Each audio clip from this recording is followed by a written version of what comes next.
muito agradecida. Eu quero agradecer a Deus e a essa casa, toda a espiritualidade que de alguma sorte me trouxe até aqui e eu quero render a minha gratidão. Obrigada. Ok.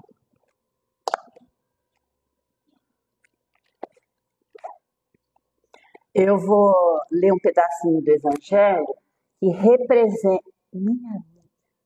que representa a reflexão do que nós vamos fazer na tarde de hoje.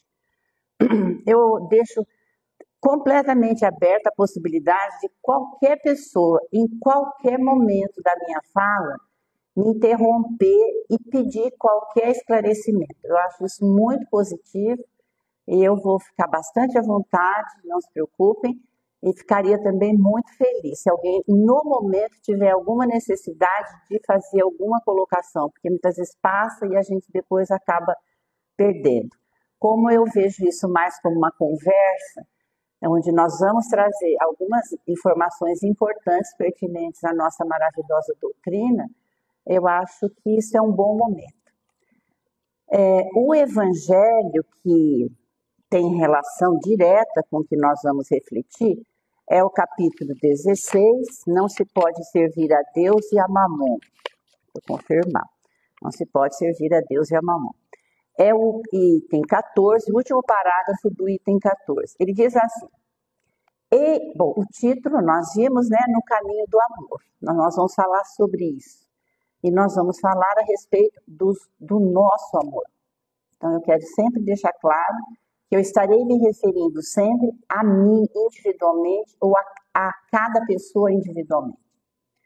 Eis, meus amigos, o que eu queria vos ensinar quanto ao desapego aos bens terrestres. Resumirei dizendo, sabei-vos contentar com pouco. Se sois pobres, não invejeis os ricos, porque a fortuna não é necessária à felicidade. Se sois ricos, não esqueçais que esses bens vos são confiados e que devereis justificar seu emprego como sendo tutores. Não sejais depositários infiéis, fazendo-o servir à satisfação do vosso orgulho e da vossa sensualidade. Gravem essa palavra. Não vos creiais no direito de dispor unicamente para vós daquilo que não é senão um empréstimo e não uma doação. Pois bem, essa passagem do nosso Evangelho deixa duas coisas muito claras. Aqui ele falou na palavra sensualidade, ele falou em riqueza, e nós podemos falar em qualquer dom, em qualquer talento que tenhamos recebido e prestemos muita atenção no que nós estamos fazendo com isso ao longo deste momento da nossa vida eterna. Esse nada mais é do que um pequeno tempo da nossa vida infinita, da nossa vida eterna. Nossa vida não tem fim, nada vai nos colocar no sentido de que um dia haveremos de concluir esse tempo. Isso não existe. Nós sabemos que fomos criados por Deus, simples e ignorantes, para um dia sermos felizes. E um dia temos a oportunidade de olharmos nos olhos do nosso Criador, como Cristo já o faz. Pois bem, então, dito isso, como é que nós vamos fazer a nossa reflexão para que a gente possa tornar o nosso tema claro? O que significa isto no caminho do amor? E eu vou ler um pequeno conto que vai dar tempo, aliás, são 40 minutos. Vai dar tempo, ele é bastante curto, e aí nós vamos trazer a nossa reflexão, para onde nós devemos, de fato, olhar. Esse conto, que se chama No Caminho do Amor, diz o seguinte, é bem rápido, tá? Por isso que eu me atrevi a ler.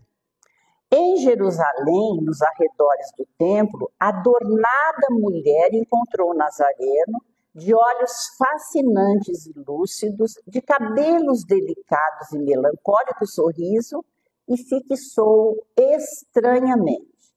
arrebatada na onda de simpatia a irradiar-se dele, corrigiu as dobras da túnica muito alva, colocou no olhar indizível expressão de doçura, e deixando perceber nos maneios do corpo frágil a visível paixão que a possuíra de súbito, abeirou-se do desconhecido e falou ciciante.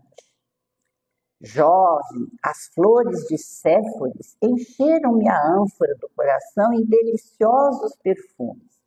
Tenho felicidade ao teu dispor, em minha loja de essências finas. Aí ela já começou o diálogo de sedução diante daquela pessoa que ela achou tão fascinante.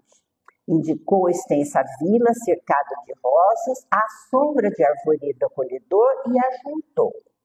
Inúmeros peregrinos cansados me buscam à procura de repouso que reconforta. Em minha primavera juvenil, encontro o prazer que representa a coroa de vida.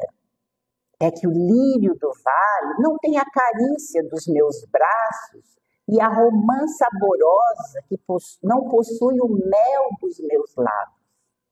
Eu fico imaginando essa cena, né? Uma moça linda, sedutora, falando desse jeito com Jesus. Então eu já comecei a ler, quando eu li eu falei, nossa, né? Como que seria essa cena aos olhos de Jesus? Aquele espírito maravilhoso, deslumbrante. Sempre que eu fico pensando em Jesus, eu imagino assim, como é que eu posso acessar Jesus? Se eu estivesse diante dele, como? Eu penso que eu teria que me afastar dele, para eu poder melhor sentir aquela vibração. Parece que quanto mais eu pudesse me aproximar dele, menos eu conseguiria, de fato, chegar. É um paradoxo. Eu teria que estar distante para eu poder observar a grandeza dele, entendeu?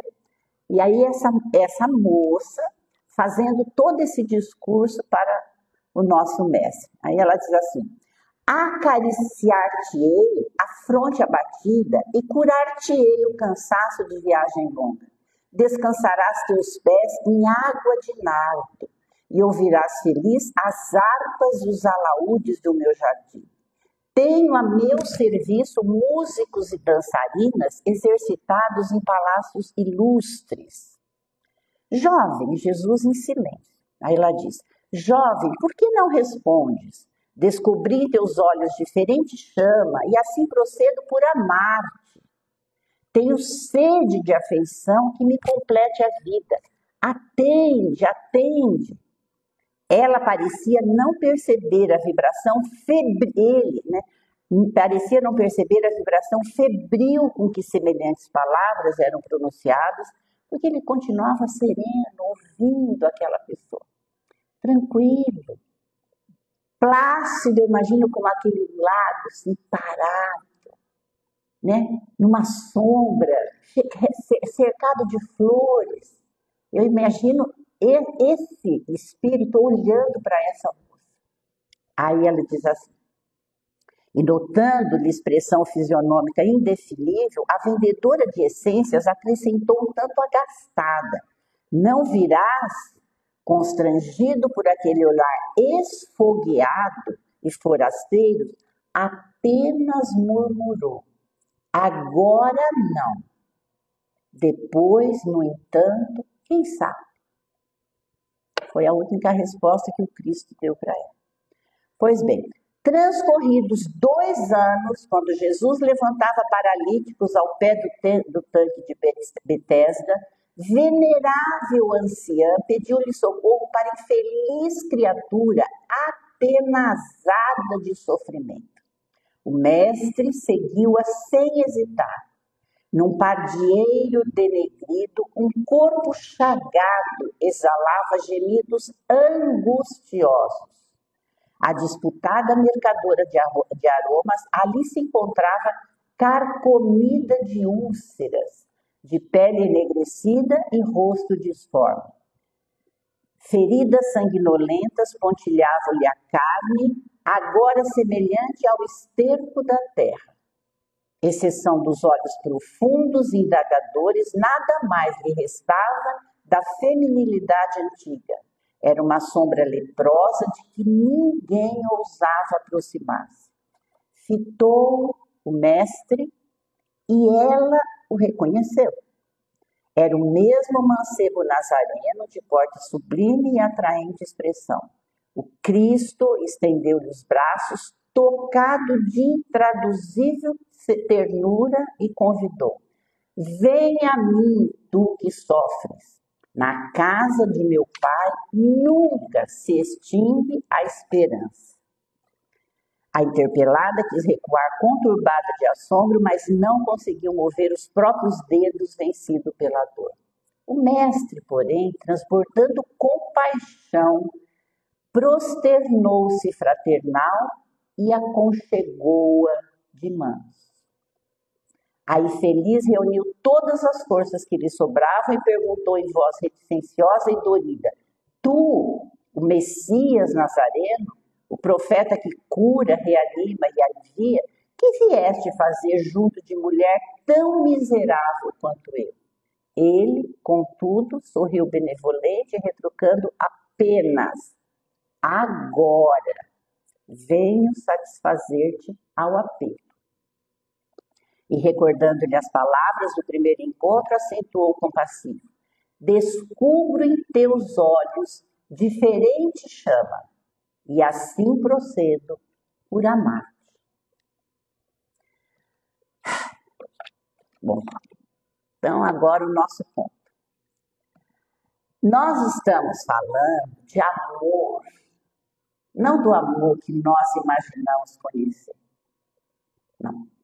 Nós estamos falando, esse caminho do amor é um amor que um dia haveremos de conhecer.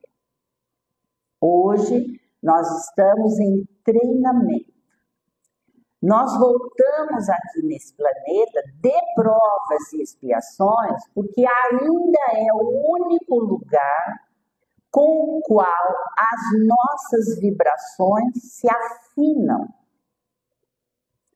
E aí eu vou fazer uma seguinte colocação em relação a esse texto. Que mulher, que espírito somos nós, de fato?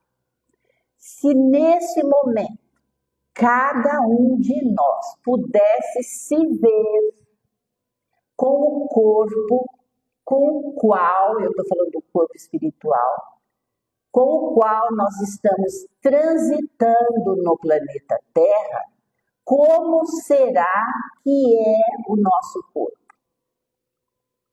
Como que está o nosso corpo?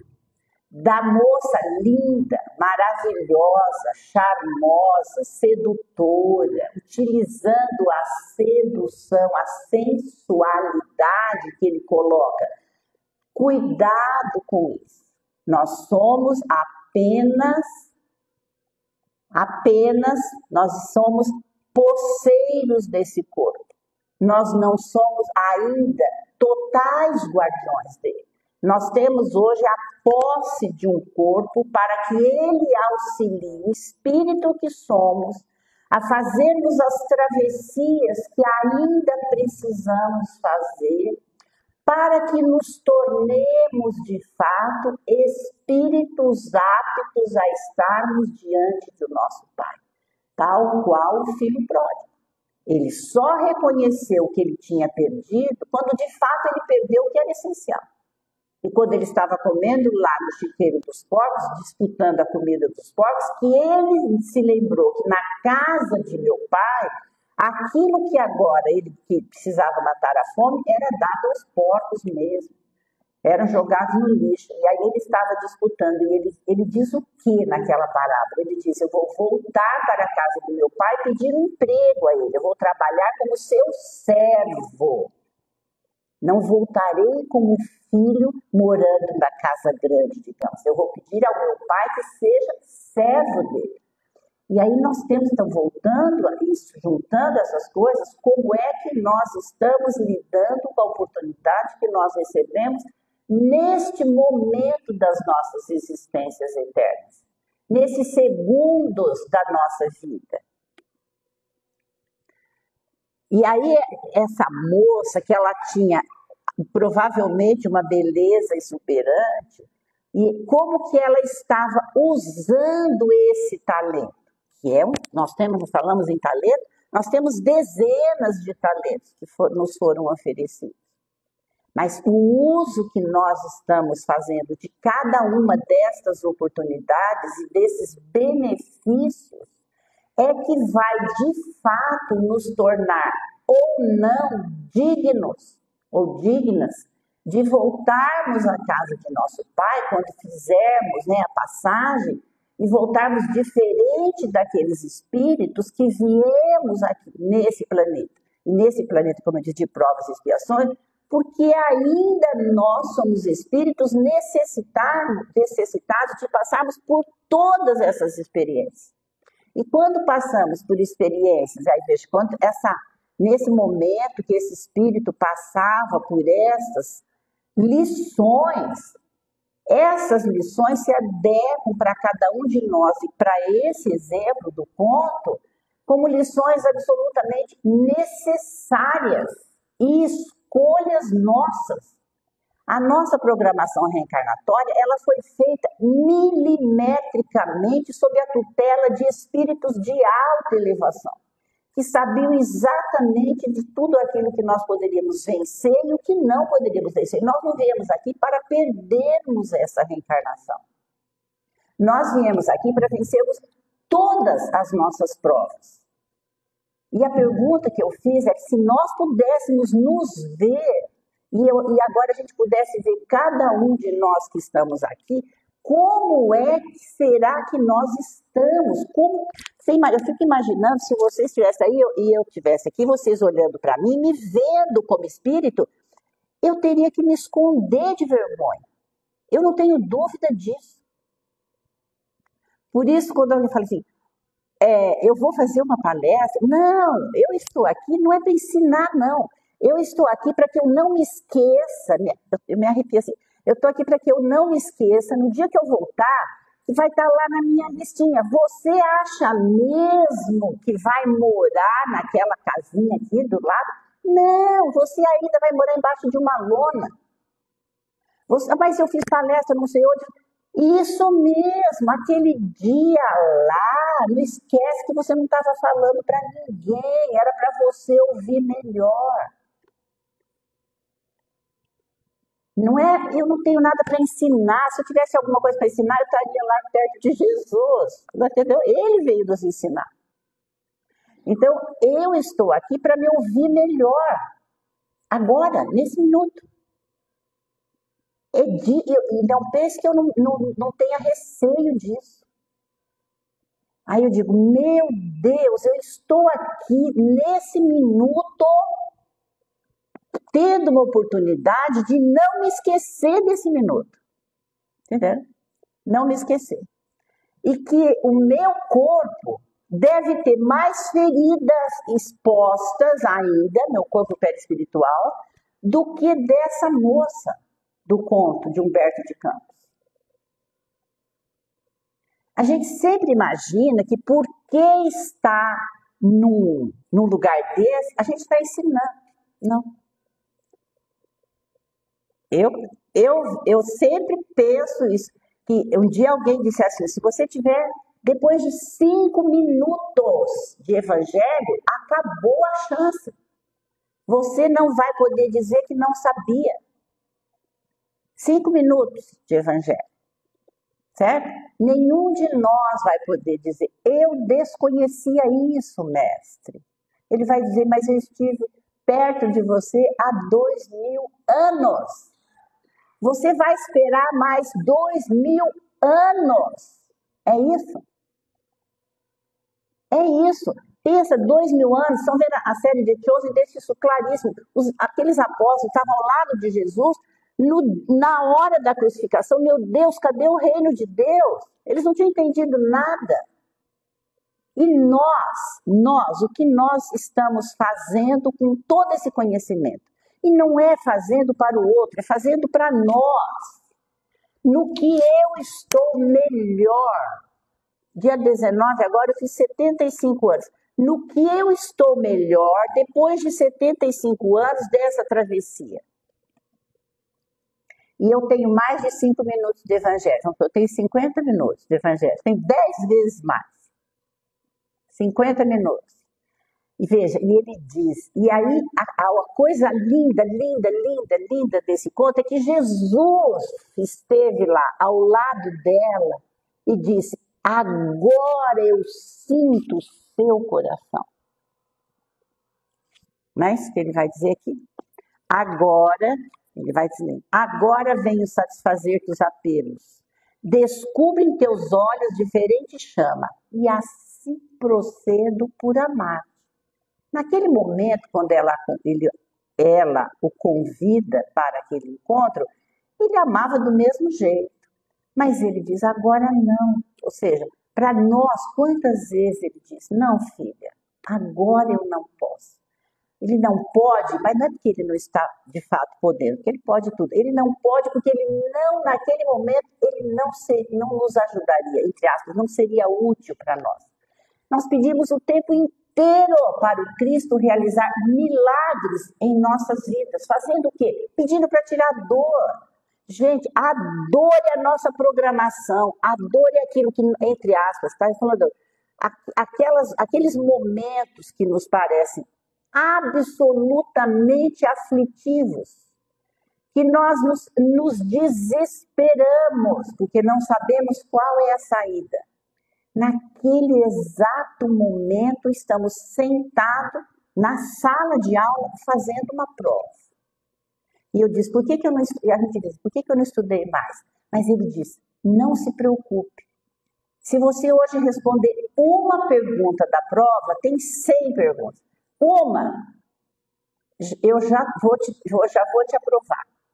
E a gente quer resolver tudo. Não, nós precisamos entender que naquele momento sou eu e Deus. Eu digo, Deus, nesse exato momento, me conceda a consolação das minhas aflições e a força de entregar em suas mãos aquilo que eu ainda não dou conta. Mas eu vim para dar conta. Então me conceda um tempo. Mas jamais me tire essa dor que veio para me curar. E a dor, veja, a dor, quando eu estou falando de dor, nós, na verdade, eu cortei o dedo, certo? Aí eu senti dor. O que é que eu faço com essa dor, que nós chamamos isso de sofrimento? E nós, com certeza, sofremos muitas vezes mais do que a própria dor, ou seja, do que aquele próprio corte. Estão entendendo o que eu estou falando? Você cortou o dedo, por exemplo, socou o pé na beirada da cama, da cadeira, que aquilo você sai pulando, aquilo ali é a dor. Agora, o que é que eu vou fazer com aquela dor? Aí eu vou pôr gelo, vou pôr nada, e vou dizer, bom, daqui a pouco passou. A criança, já viram uma criança quando ela corta o dedo, quando ela bate o pé, ela fez aquilo, a mãe dá 3 beijinhos, já curou. Daqui a pouco passa, meio-dia, a menina tá chorando de novo, ai mamãe, a mãe vai lá, dá mais beijinho. Quando ela vai dormir, já passou, aquilo foi de manhã, não tem mais, ela brincou o dia inteiro. E lá na hora de dormir, ela reclama que está doente. E a mãe fala assim, ai eu vou dar mais 3 beijinhos. Assim somos nós. Nós pegamos a nossa dor e nos fazemos de vítimas diante dessa dor. Quando nós deveríamos estar vivendo aqueles momentos com a grandeza que nós em espírito somos. Gratos, eu achei muito bonita a pessoa que fez a prece, ela começou falando de gratidão. Hoje, nós deveríamos aprender de fato o sentido da gratidão. Agradecer pelo que eu já recebi e pela oportunidade que nós temos de, naquele momento, sejam quais forem, nós conseguirmos nos manter fiéis a Deus. Que essa é uma das coisas que primeiro a gente titubeia, a gente desfalece diante disso. Né? Eu tenho certeza absoluta que aqui todo mundo já passou por situações que diz assim, Meu Deus, coitada dessa mãe, passou por esse momento, né, tão difícil, minha vizinha está passando por uns problemas tão graves, coitada, né, ela reza tanto, ela faz tanto, ela serve tanto a tantos, ela é uma pessoa caridosa. A gente faz isso direto, né? Assim, ou pelo menos todo mundo já ouviu isso em algum momento da vida. Pois bem, estas situações todas, essas circunstâncias, elas nos chegam, nos permitem com elas, por causa delas, vivermos as maiores experiências de aprendizado que nós, em espíritos, estamos ainda muito necessitados. Não viveríamos hoje em nenhum planeta cujas vibrações fossem diferentes das vibrações do planeta Terra. Se nós chegamos aqui, é porque neste planeta nós estamos sob as condições ideais para vivermos todas as experiências necessárias segundo aquilo que nós em espíritos ainda somos, estamos necessitados, nós precisamos passar por isso. Porque é por causa dessa forma, né, de experiência, de lição, por causa delas, ou em função delas, aliás, é que nós vamos conseguir superar todas as nossas dificuldades ainda que nós em espíritos encontramos, que são nossas. Aí eu quero ter uma passagenzinha muito, muito especial de Humberto de Campos também, que diz assim: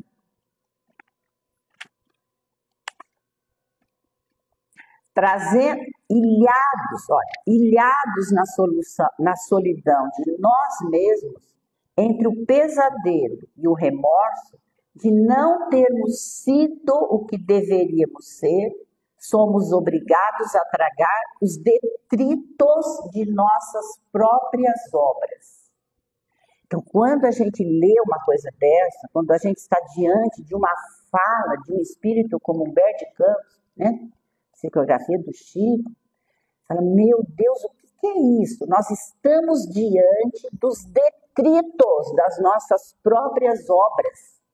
Porque somos espíritos, está lá no capítulo 5, o maior capítulo, tirando o último das preces, o maior capítulo do Evangelho. Por que ele é o maior? Porque ele vem antes do capítulo 6 do Espírito Consolador. Por quê? Porque ali, naquele lugar do Evangelho, ele foi colocado, depois dos capítulos anteriores, como a fonte do que vem depois. Para que nós não nos esqueçamos nunca, bem-aventurados os aflitos, porque serão consolados. Porque teremos consolação, porque temos consolação. Cristo não veio tirar nenhuma dor nossa. Cristo não veio para cá para tirar nenhuma das nossas experiências pelas quais nós estamos necessitados. Ele veio nos trazer consolação. Ele veio para nos ligar de forma absoluta ao nosso Pai. Que eu ame o meu Pai acima de tudo, de qualquer coisa, com todas as minhas forças, com todo o meu entendimento, com todos os meus sentimentos, aquilo que da única forma possível de entender. Eu não consigo entender esse amor. Quanto mais sentir, eu não entendo esse amor. Porque quem é que nós amamos assim? Nós achamos que amamos assim o filho. Vamos pensar, nossa mãe. Aí amar o teu próximo como a ti mesmo. Né? E aí ele vai falar lá na frente, eu vim fazer a lei, não, que ele vai falar lá para os fariseus, ele vai dizer, Moisés e os profetas, tudo que foi dito por Moisés e os profetas estão contidos nesta lei. Que nós, aí ele vai dizer, o segundo mandamento que é igual ao primeiro, que nós nos amemos uns aos outros como eu vos amei. Nós nos amemos igualzinho. Nós não fazemos isso. Desculpa. Né? Eu estou me atrevendo a falar desse jeito, me atrevendo. Desculpa mesmo, desculpa já. Mas assim, nós amamos desse jeito. A gente é só olhar a nossa vida. Né? Então veja, aí quando ele diz, nós somos, essa frase, somos obrigados a tragar os detritos das nossas próprias obras. Porque nós somos tutores de nós mesmos. Nós somos herdeiros do nosso passado. Nós herdamos, ou seja, eu vivo, eu passo por experiências segundo as minhas necessidades espirituais. Aquilo que eu vivo está atrelado ao que eu preciso viver para aprender, para eu voltar a seguir a lei. Porque eu me desviei do caminho há milhões de anos. Quantos anos a gente acha que tem como espírito? Milhares, talvez milhões de anos. E estou ainda num planeta de provas e de expiações. É o segundo planeta, depois dos primitivos, gente. Nós estamos ao rés do chão ainda. É claro que tivemos milhões de profetas por aqui. Tivemos o Cristo, tivemos quantos vieram? Já foram muitos que estiveram aqui ao nosso lado. E temos muito ainda aqui. E virão outros. Ele está falando comigo, tá? Por favor, tudo isso é para mim. Aí ele vai dizer outra coisa linda, já estou vendo o relógio lá. Trazemos conosco o arquivo que nos é próprio. Sentimentos e ideias, palavras e ações são marcas em nossas almas. Marcas.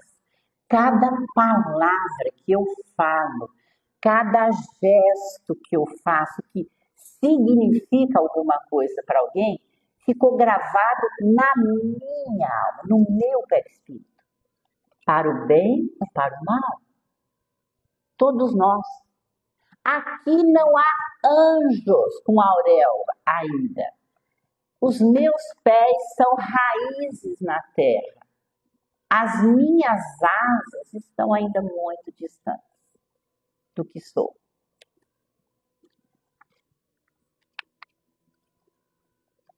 Aí ele diz assim: não somos chamados a servir entre anjos.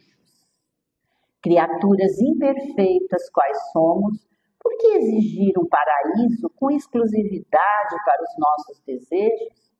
Permanecemos no imenso campo de trabalho, onde cada servo, cada um de nós, que sejamos servos de Deus, que sejamos servos do Cristo, que sejamos, permanecemos no imenso campo de trabalho, onde cada servo foi trazido pelos desígnios superiores a recanto diferente. Isso é lindíssimo. Estamos servindo, que maravilha. Viemos a uma casa espírita para varrermos o chão, sejamos imensamente gratos a Deus. Estou na minha casa, cuidando de um animalzinho doente, sejamos gratos pela imensa oportunidade concedida, porque estamos atendendo uma criatura de Deus.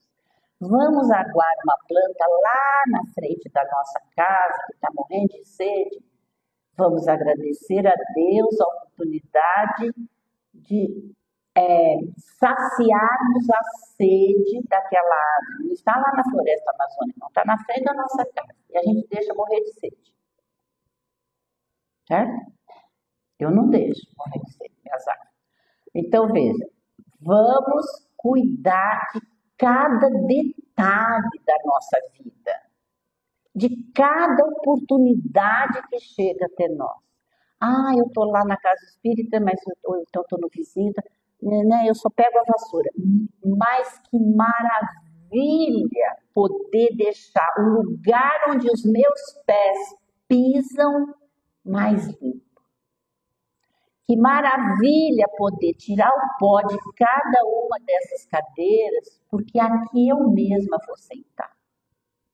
Porque essas cadeiras vão permitir que quantas pessoas se sentem no lugar que eu mantive limpo. Vamos pensar em nós como, finalizando, como as tamareiras. Plante um pé de tâmara, porque a pessoa que vai comer as primeiras tâmaras vai nascer daqui a 100 anos. Né? Vamos plantar tâmaras. E a gente vai imaginar que daqui a 100 anos ou 50, ou 20, ou 1000 anos, eu poderei ter alimentado alguém com uma semente de tâmara. Façamos isso com o pé de rosa, né? Podemos ir embora amanhã, mas essa roseira vai alegrar os olhos de alguém. Vai enfeitar a rua lá, na frente da nossa casa. Não importa que eu não veja as flores, e nem que meu carro pare sob a sombra de uma árvore que eu plantei. Não importa. Mas ela vai fazer isso por alguém. Eu agradeço quando eu estou embaixo da sombra de uma árvore e falo, meu Deus, quem será que plantou a semente dessa árvore que hoje permite que eu fique na sombra? Eu espero ter feito alguma reflexão que possa ter chegado, né, a auxiliar alguma reflexão mesmo assim. Como fez comigo essas palavras. Muito obrigada, muito agradecida. Vou sair daqui, agora não estou mais